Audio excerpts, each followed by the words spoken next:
Gonna go with G.I. Joe. I'll go with Transformers. I think I had more Transformers than G.I. Joes. More than meets the eye. Yeah, well, G.I. Joes were the real American hero.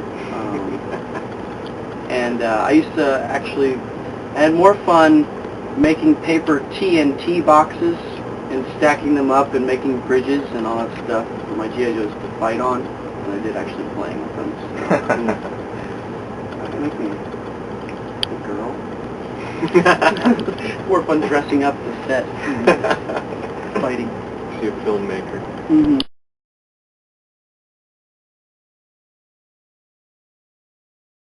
I started the song with just the chorus, the very first part of the song, I could smell the death on the sheets sort of thing, and I don't know how that came about. I was just kind of goofing around on the piano one night, and so then I was like, oh, where should I go with this? You know, I kind of like it, and I was thinking about writing a song about myself, like imagining myself dying. Like at that point it wasn't cancer or anything, you know. I was like, maybe I'll just go through my life and kind of imagine everything, and I was like, you know, that's kind of weird, and it might not be good. So I decided, you know, I was like, started making up this fictitious character, and that was really fun. Like, I started just having a lot of fun with it. I'm like, oh, this will be cool. I'll go through, you know, his life and whatnot.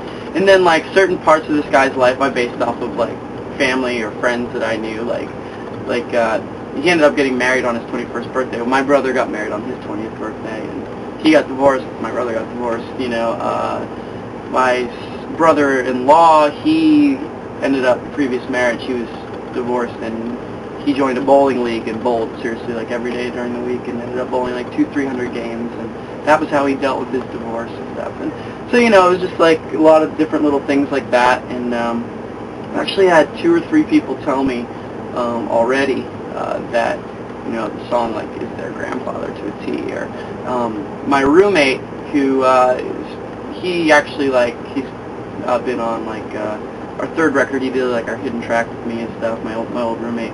He I played him the song, because I always play him our stuff, and he doesn't really like our music, but I just wanted to play him that song. And his grandpa had died a week before, and he was a preacher's son, and like there was all these like coincidences with it. It was really weird. And he was like, dude, that's crazy. And he's like, I didn't tell you my grandpa died. I had no idea his grandpa died.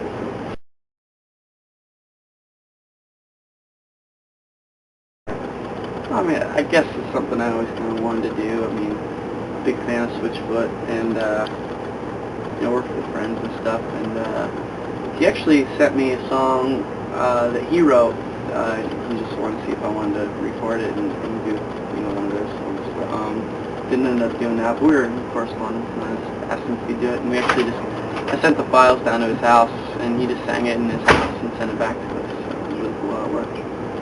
It was the most fun I've ever had making a song. And, yeah, it was just. I mean, the writing process was fun. Like, I ended up writing, like the song was in, like, shambles at one point, and I remember Howard wanted to hear it, because he didn't know if he wanted to produce it or not, and he wanted to hear it by, I think, Monday. And it was at the weekend, and it was 4th of July, and I had, like, 45 minutes, and I showed up at this, like, practice space. It was the only place I had a piano. We were out in LA, and I had 45 minutes, and I ended up putting it together, and I just remember driving home. I was like, really excited, because like probably I don't know, like 70% of the assembly of that song was done in like that short amount of time. And it's just because I had all this pressure, you know. So I don't know, it's kind of cool. And then the recording process, like speaking with Mark, and because we didn't really have time. We were under a lot of pressure, the whole album, to get things done quickly.